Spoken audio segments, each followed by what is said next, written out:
اب میں آپ کو ذرا اس جو انسانوں میں سے انسان دشمنی کا جن کا سب سے بڑا رول ہے، میں ان کی 2000 سالہ تاریخ کا آپ کے سامنے نقشہ رکھنا چاہتا ہوں۔ ان 1400 سال کا تو میں نے صرف 4 آپ کو پوائنٹس بتائے۔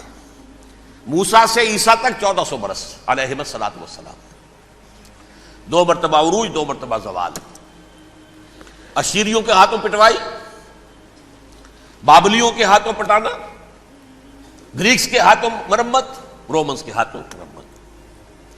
یہ جو 2000 سال ہیں، کیونکہ اب تو ظاہر بات ہے 21ویں صدی شروع ہو گئی، 20 صدیاں حضرت مسیح کو پوری ہو گئیں۔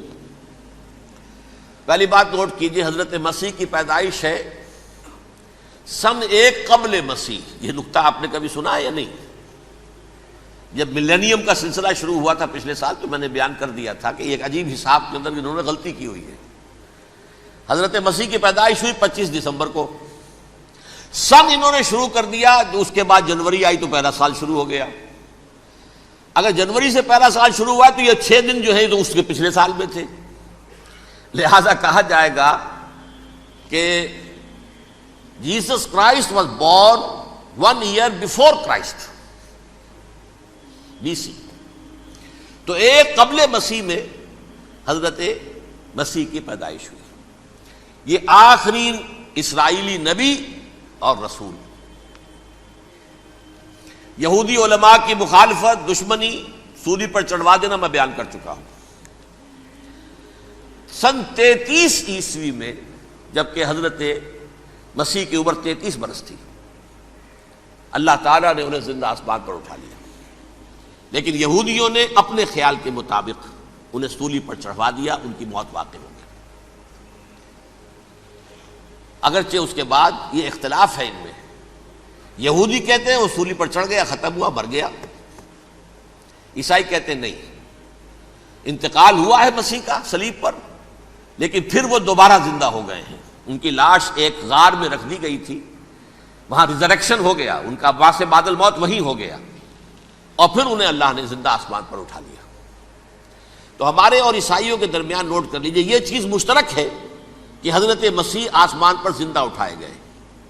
فرق کیا ہے؟ وہ سمجھتے ہیں کہ سولی دیے گئے، سولی پر مرے، پھر زندہ ہوئے، پھر گئے۔ ہم سمجھتے ہیں کہ نہیں، وما صلبوہ وما قتلوہ، انہوں نے نہ صلیب دے سکے انہیں اور نہ انہیں قتل کر سکے، بل رفع اللہ الیہ، اللہ نے اٹھا لیا۔ پھر ہمارا اور یہ اس کا عیسائیوں کا ایک اور اتفاق ہے، سیکنڈ کمنگ آف جیسس، حضرت مسیح دوبارہ آئیں گے۔ یہ عیسائیوں کا بھی عقیدہ ہے اور ہمارا بھی۔ بہرحال تو جیسا کہ میں نے عرض کیا کہ اس وقت یہ عذاب استیصال، عذاب اکبر کے مستحق ہو چکے تھے، لیکن اللہ نے ان کی مدت دراز کی ہے، لیکن ان پر دنیاوی عذاب کا ایک کوڑا جو ہے اللہ تعالیٰ کی طرف سے اسی وقت برسا۔ دنیاوی عذاب دنیا میں رہتے ہوئے ختم نہیں کیا۔ 37 برس بعد، حضرت مسیح کے رفع سماوی کے 37 برس بعد، سن 70 میں یہودیوں نے بغاوت کی رومیوں کے خلاف۔ رومی ٹائٹس جنرل تھا ایک، اس نے پھر جو حملہ کیا ہے، 1,33,000 یہودی ایک دن میں قتل کیا یروشلم میں، اور ہیکل سلیمانی گرا دیا۔ وہ ہیکل پہلے بھی گرا تھا، پہلے 1400 سال کے دوران میں بھی نبوکدنضر نے گرایا تھا، لیکن پھر اس کے 150 سال بعد انہوں نے دوبارہ بنا لیا تھا، اس لیے وہ اسے سیکنڈ ٹیمپل کہتے ہیں۔ پہلا ٹیمپل جو حضرت سلیمان نے بنایا تھا، نبوکدنضر نے گرا دیا 587 قبل مسیح میں، پھر دوبارہ انہوں نے 150 سال کے بعد بنا لیا۔ وہ اس تاریخ کا حصہ ہے، میں نے جس کے بارے میں آپ کو تفصیل نہیں بتائی۔ اس میں یہ ہوا سن 70 میں وہ گرا دیا گیا، وہ آج تک گرا پڑا ہوا ہے۔ نمبر 2، یہ کہہ دیا گیا کہ یہودیوں اس ارض فلسطین سے نکل جاؤ، تم یہاں نہیں رہ سکتے اب۔ لہذا جس کا جہاں سینگ سمایا چلا گیا، یورپ میں چلے گئے، ایشیا میں آ گئے، عرب میں آ گئے۔ یہ 3 قبیلے جو رات بھی میں نے عرض کیا تھا، بنو قینقاع، بنو نذیر اور بنو قریظہ، یہ وہاں سے آ کے مدینے میں آباد ہو گئے۔ جس کا جہاں سینگ سمایا، افریقہ میں، ہندوستان میں، جہاں چلے گئے۔ ڈایاسپورا اسے کہتے ہیں، وہ آپ نوٹ کر لیجئے اس لفظ کو، ڈایاسپورا، ہمارا دور انتشار، جبکہ ہمیں ہماری اصل سرزمین تو فلسطین ہے، حضرت ابراہیم کا مسکن، حضرت اسحاق حضرت یعقوب کا مسکن فلسطین، یہ ہے ہماری اصل جاگیر، یہ تو ہماری جدی پشتی جاگیر ہے، لیکن یہاں سے نکال دیے گئے سن 70 عیسوی میں، اور وہاں سے لے کے 1917 تک ان کا ڈایاسپورا جاری رہا۔ یہ دور انتشار ہے۔ اس دور انتشار کے اب چند حصے ہیں جس کو میں چاہتا ہوں کہ آپ علیحدہ علیحدہ سمجھ لیں۔ دور انتشار کا جو پہلا جو ہے تقریباً 300 برس، رومی حکمران تھے، وہ یہودیوں کے بھی دشمن تھے اور عیسائیوں کے بھی دشمن تھے، عیسائی اور یہودی ایک دوسرے کے بھی دشمن تھے، لیکن رومی سمجھتے تھے کہ یہ ایک ہی تھیلی کے چٹے بٹے ہیں۔ رومیوں کے نزدیک عیسائی بھی یہودیوں ہی کا ایک فرقہ تھے، کوئی علیحدہ مذہب تو تھا ہی نہیں، لہذا رومی جو ہیں رومنز وہ ان دونوں کو ستاتے تھے، مارتے تھے، اور یہ آپس میں لڑتے تھے، یہودی عیسائیوں کو مارتے تھے، عیسائی یہودیوں کو مارتے تھے۔ یہ ہے 300 برس تک کی تاریخ۔ سن 300 عیسوی میں کیا ہوا؟ ایک معجزہ ہو گیا۔ بہت عظیم ایمپرر کانسٹینٹائن، قسطنطین اعظم، رومن ایمپررز میں سے بہت بڑا ایمپرر، وہ عیسائی ہو گئے۔ اب تو معاملہ بالکل تلپٹ ہو گیا، پوری سلطنت عیسائی ہو گئی۔ اب عیسائیوں کے عیش ہو گئے اور یہودیوں پہ مار پڑنی شروع ہوئی۔ اب عیسائیوں کا آپ خود سوچئے کہ جنہیں وہ خدا بنا بیٹھے ہیں، خدا کا بیٹا قرار دے رہے ہیں، ان کے قاتل کون؟ یہودی بدماش۔ لہذا ان کی وہ پٹائی شروع ہوئی ہے یورپ میں، پوری رومن امپائر میں، انہیں ذلیل کیا گیا، شہروں میں آمد بند، علیحدہ رہو، گھیٹوز کے اندر رہو۔ یہودی کا نام جو ہے وہ گالی بن گیا، جیسے آج بھی یہودی گالی کہتے ہیں، جیسے خنزیر کا لفظ، آخر وہ بھی اللہ کی مخلوق ہے، لیکن آپ کو معلوم ہے کوئی شخص زبان پر نام نہیں لانا چاہتا خنزیر کا، سور کا، ہے تو مخلوق، وہ بھی ایک حیوان ہے۔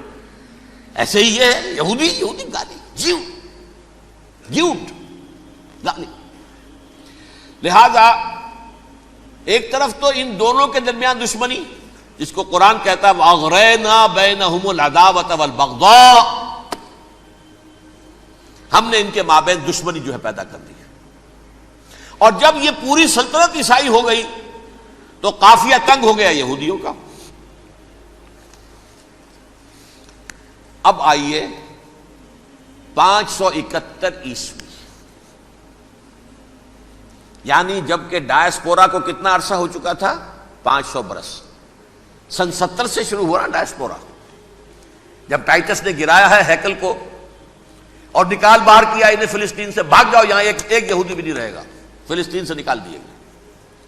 اس کے پورے 500 برس بعد سن 571 عیسوی میں حضور کی پیدائش ہوئی، ولادت باسعادت محمد الرسول اللہ صلی اللہ علیہ وسلم۔ 610 میں آپ پر وحی کا آغاز ہوا، لیکن حضور کے ساتھ ان کا معاملہ کیا رہا؟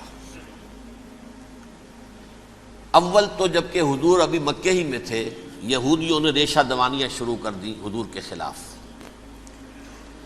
قریش مکہ کو سکھاتے تھے، پڑھاتے تھے، ان سے یہ پوچھو، ان سے یہ پوچھو، انہیں اس طرح تنگ کرو، ان سے یہ امتحان لو، یہ آپ کے علم میں ہے۔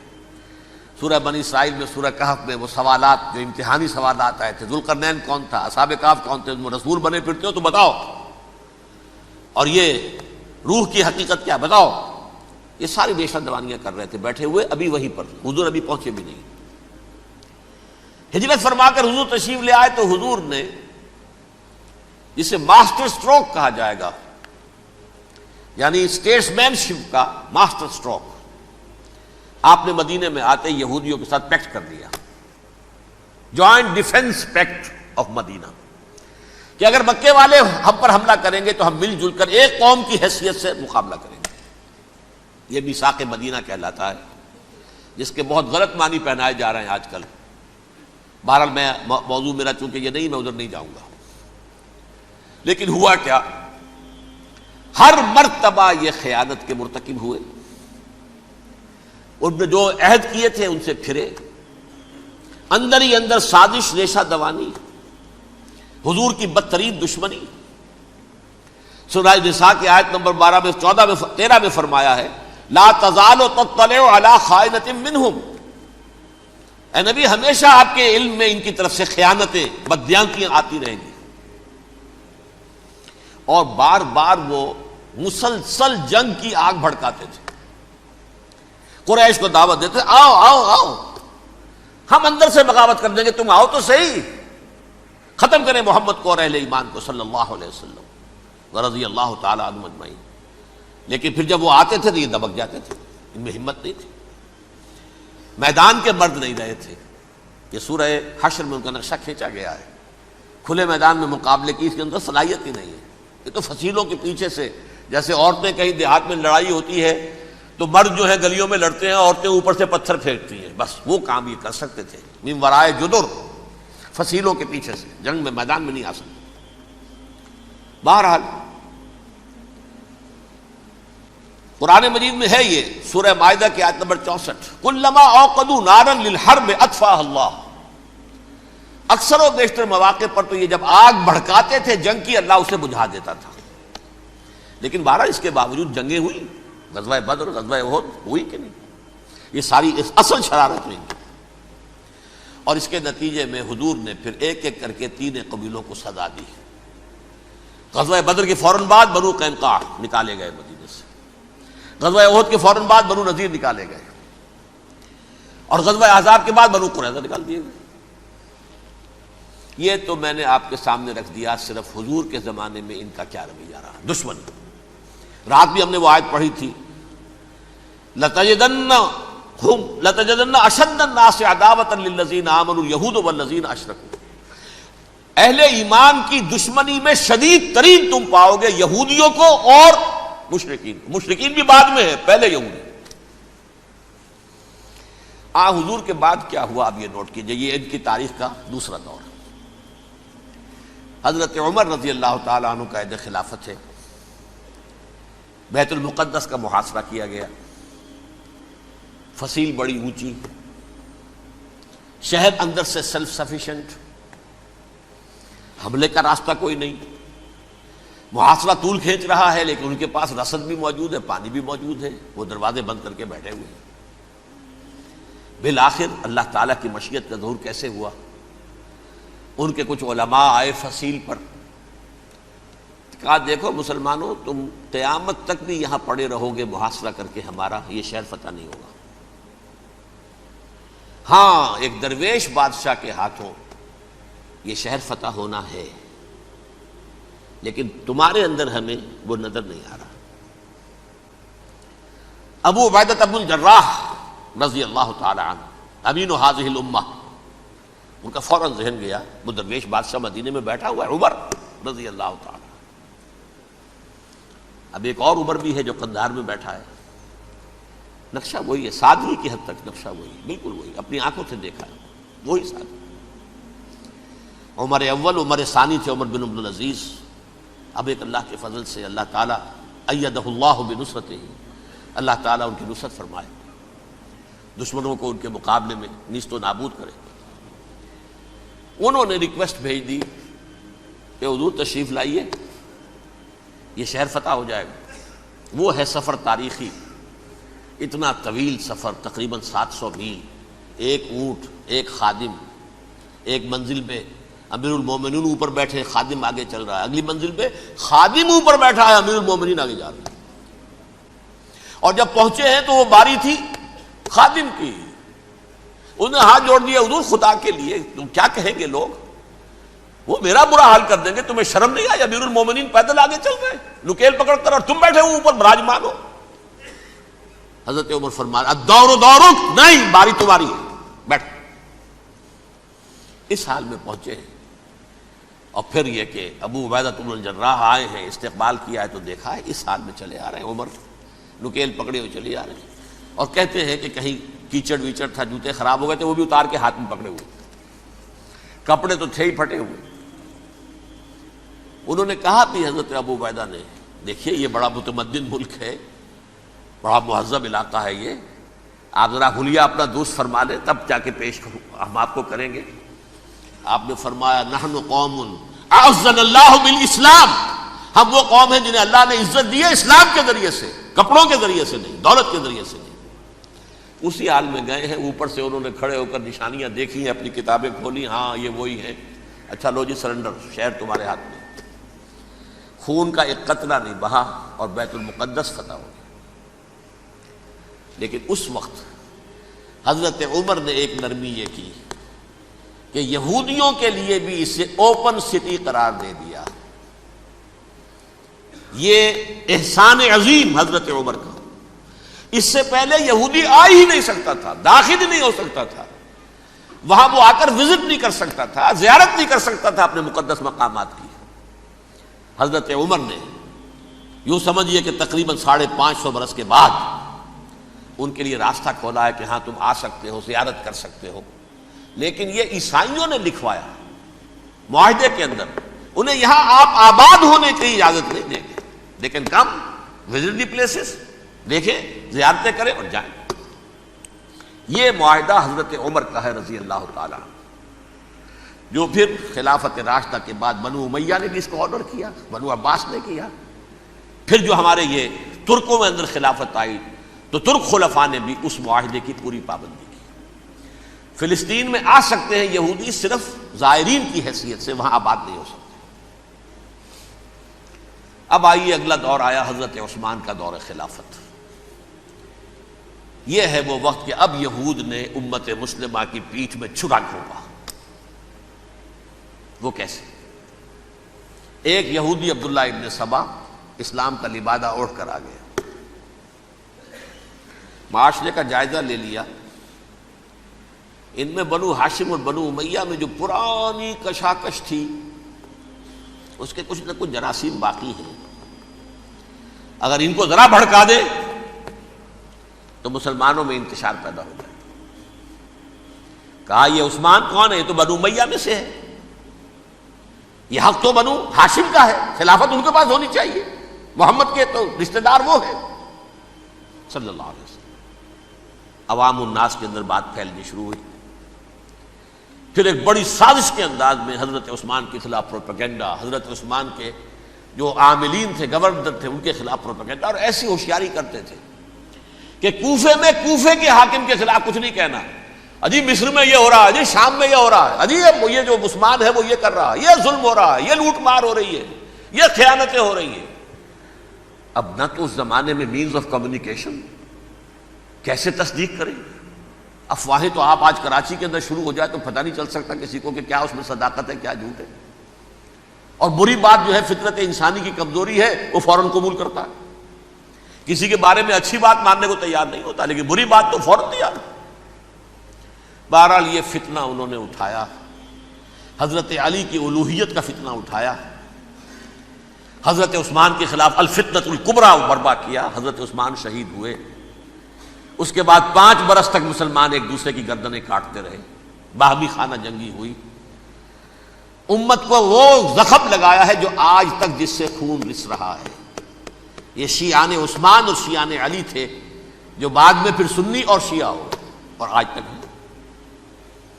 فتنہ کس نے جگایا؟ ایک عبداللہ ابن سبا یہودی اور اس کے کارندے، شیطان کا ایجنٹ، اور انسانوں میں سے بھی اس کے جو بھی حواریین تھے اور شیطانوں کے اندر سے بھی تھے، انہوں نے بھی اس آگ کو بھڑکایا۔ یہ آپ سوچ لیجئے کہ یہ کس نے وہ زخم لگایا؟ یہودی۔ اگلا دور آیا، خلافت راشدہ ختم ہوئی، بنو امیہ کا بھی دور کافی گزر گیا۔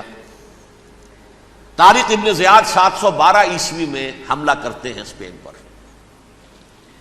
اسپین اس وقت عیسائیت کا بہت بڑا گڑھ، بڑے کٹر ترین عیسائی جو ہے وہ اسپین میں تھے، لہذا یہودیوں کی وہاں بہت پٹائی ہوتی تھی، بہت پٹائی ہوتی ہے، میں بتا چکا ہوں، دشمنی تھی ان کی تو چلی آ رہی تھی عیسائیوں کے ہاتھوں یہودیوں کی، وہ تو سن 300 عیسوی سے ایمپرر کانسٹنٹائن کے بعد سے شروع ہو گئی تھی۔ اس حوالے سے یہودیوں نے اس وقت چالاکی یہ برتی، کچھ راستے واسطے بتائے، کچھ مدد کی طارق ابن زیاد کی۔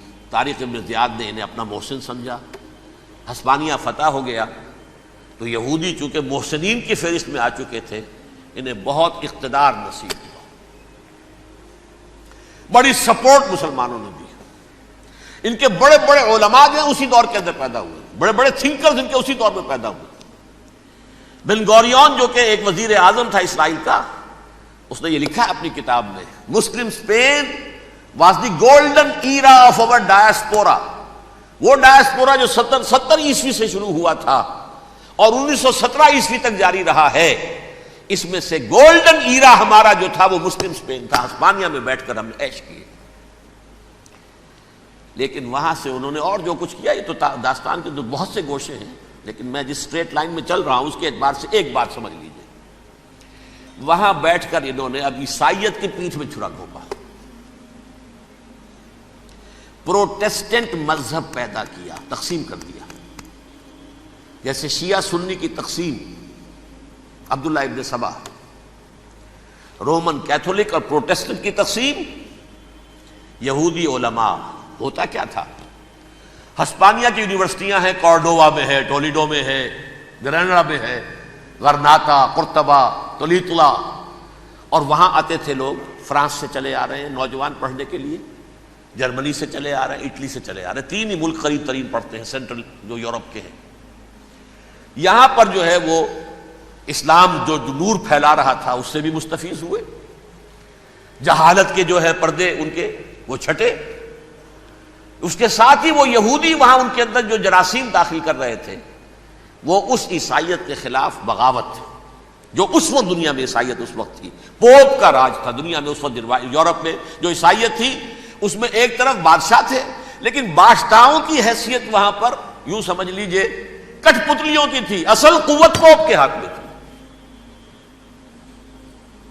اور پوپ کو انہوں نے، جیسے قرآن نے کہا، اتخذوا احبارهم ورهبانهم اربابا من دون اللہ. چونکہ سینٹ پال نے شریعت موسوی ساقط کر دی تھی تو اب شریعت تھی ہی نہیں.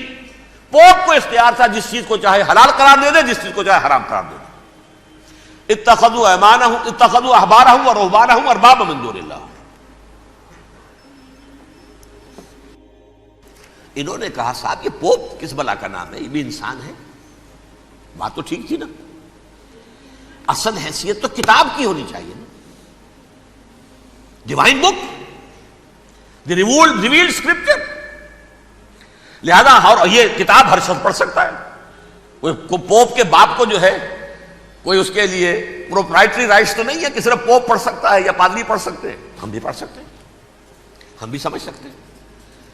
یہ باتیں تھی کہ جن کو بڑھا چڑھا کر بیان کر کے اور پوپ کا اقتدار ختم کرا دیا اور توجہ مرکوز کر دی بائبل کی طرف.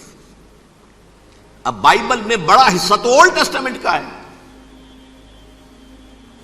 نتیجہ کیا ہوا؟ یہود کی عظمت پروٹیسٹنٹس کے نزدیک مسلم ہو گئی. اصل قوم تو یہ ہے. وہ دشمنی بدلی کہ نہیں بدلی؟ موسیٰ کے امتی یہ ہے، تورات موسیٰ کو دی گئی، ابراہیم کی نسل یہ ہے. لہذا وہ جو دشمنی تھی، جو عداوت تھی کہ ہمارے خدا کو سوری چڑھانے والے ہیں یہ بدماش، اس کا ازالہ ہوا. اس پروٹیسٹنٹ مذہب کے نتیجے میں یہ میں اب آپ کو بتاتا ہوں کہ ایک نتیجہ وہ نکلا ہے جسے برٹرنڈ رسل نے بیان کیا ہے. اس کی کتاب ہے ان پریز آف آئیڈلنس، صفحہ 108. وہ لکھتا ہے the Christians retaining the Judaic belief in special revelation added to it the Roman desire for worldwide domination and the Greek taste for metaphysical subtleties. The combination produced the most fiercely persecuting religion that the world has yet known. یہ 3 چیزیں آ کر عیسائیت میں مل گئی. ایک تو جب یہ اولڈ ٹیسٹمنٹ جو ہے وہ ان کے ہاتھ میں آ گئی، اور اس کے میں کچھ آپ کو بتا دیتا ہوں کہ اولڈ ٹیسٹمنٹ کی تعلیمات، کیونکہ یہ اولڈ ٹیسٹمنٹ جو ہے یہ محرف تھی. اصل تورات تو گم ہو گئی تھی 587 قبل مسیح میں، جب پہلی مرتبہ ہیکل جو ہے تباہ ہوا ہے، اس وقت ختم ہو گئی تھی. اس کے کوئی 150 سال کے بعد انہوں نے یادداشتوں سے مرتب کر کے لکھی ہے. اب اس میں ان کے اپنے خیالات، اپنے امانی، اپنی توجیحات وہ شامل ہو گئی. لہذا آپ ذرا میں آپ کو حوالے دیتا ہوں اس کتاب کے اندر مظالم کی جو تعلیم دی گئی ہے. اہل کتاب نے اپنے مظالم قتل عام کے جواز کے لیے تورات میں تبدیلیاں کی اور پیغمبروں پر دہشت ناکی اور بدترین حرام کاری کے الزامات لگائے. سنیے، پہلا حوالہ ہے یہ گنتی باب 31 آیات 17-18. اس لیے ان بچوں میں جتنے لڑکے ہیں سب کو مار ڈالو، اور جتنی عورتیں مرد کا منہ دیکھ چکی ہیں ان کو بھی قتل کر ڈالو، لیکن ان لڑکیوں کو جو مرد سے واقف نہیں اور اچھوتی ہیں اپنے لیے زندہ رکھو. یہ کسی اللہ کی کتاب کا یہ جملہ ہو سکتا ہے؟ کسی ریویل بک کا؟ اور سنیے، یہ ہے استثناء ڈیٹرانومی باب 20 آیت 16-18. پر ان قوموں کے شہروں میں جن کو خداوند تیرا خدا میراث کے طور پر تجھ کو دیتا ہے، کسی ذی نفس کو جیتا نہ بچا رکھنا، جیسا خداوند تیرے خدا نے تجھ کو حکم دیا بالکل نیست کر دینا. مرد، عورتیں، بچے، بوڑھے سب ختم. یہ کتاب مقدس ہے. اور سنیے، سیموئیل باب 27 آیت نمبر 9. اور داؤد نے اس سرزمین کو تباہ کر ڈالا اور عورت مرد کسی کو جیتا نہ چھوڑا. نمبر 4، ان سب آباد شہروں کو ماں، عورتوں اور بچوں کے بالکل نابود کر ڈالا. کتاب استثناء باب 3 آیت 6. یہ ہے جو کہہ رہا ہے برٹرنڈ رسل، کرسچینٹی میں آ کر اب یہ تین چیزیں شامل ہو گئی. ایک تو یہ باربیرین یہ تعلیم جو ہے، اور یہ مذہب کے نام پہ تعلیم، یہ کتاب مقدس کی تعلیم. نمبر 2، رومنز کے اندر جو ایک تمنا تھی ورلڈ ڈومینیشن کی، وہ عیسائیت کے اندر آ گئی. اس لیے کہ پوری رومن امپائر جو ہے عیسائی ہو گئی، تو اسے وراثت کے اندر ورلڈ ڈومینیشن کی جو ایک تمنا تھی وہ مل گئی. اور پھر یہ کہ انہوں نے جو توہمات تھے یونانیوں کے، ان کو بھی اپنے ہاں مختلف شکلوں کے اندر جمع کر لیا. ان تین چیزوں کا the combination produced the most fiercely persecuting religion that the world has yet known. اس کے نتیجے میں دنیا میں تاریخ انسانیت کے اندر جو بدترین خونخوار ترین مذہب ہو سکتا ہے وہ شکل عیسائیت نے اختیار کی. اور اس کا مظہر عتم کیا تھا؟ نوٹ کیجئے، صلیبی جنگیں. ایک بات ٹائم ٹیبل کے اعتبار سے نوٹ کر لیجئے گا. فرسٹ ملینیم ختم ہوا، سیکنڈ شروع ہوا. ان کے 1000 سال ختم ہوئے تو 11ویں صدی میں سیکنڈ ملینیم شروع ہوا، تو پہلی صلیبی جنگیں ہوئی. لاکھوں مسلمان قتل کیے. صرف یروشلم کے اندر اتنا خون بہایا ہے کہ خود ان کے ہسٹورینز لکھتے ہیں کہ جب ان صلیبیوں نے جب گھوڑوں کے ساتھ وہ چل رہے تھے گلیوں میں، تو ان کے گھوڑوں کے گھٹنوں تک خون کی ندی بہ رہی تھی. جہاں سے گزرے ختم کرتے چلے گئے، آبادیاں کی آبادیاں ختم کر دی. اگرچہ اس کروسیڈ میں گیہوں کے ساتھ گھن بھی پسا، یہودی بھی بہت مارے گئے. یہ فرانس سے، جرمنی سے جب یہ کروسیڈرز آ رہے تھے، 3000 میل کا سفر طے کر کے آئے تھے. سوچئے تو صحیح. اربن ثانی پوپ جو تھا، آگ لگا دی تھی اس نے پورے یورپ کے اندر. شرم سے ڈوب مرو، تمہارے مقدس علاقے مسلمانوں کے ہاتھ میں. انفیڈلز، یہ کافر، یہ مرتد، یہ ملحد.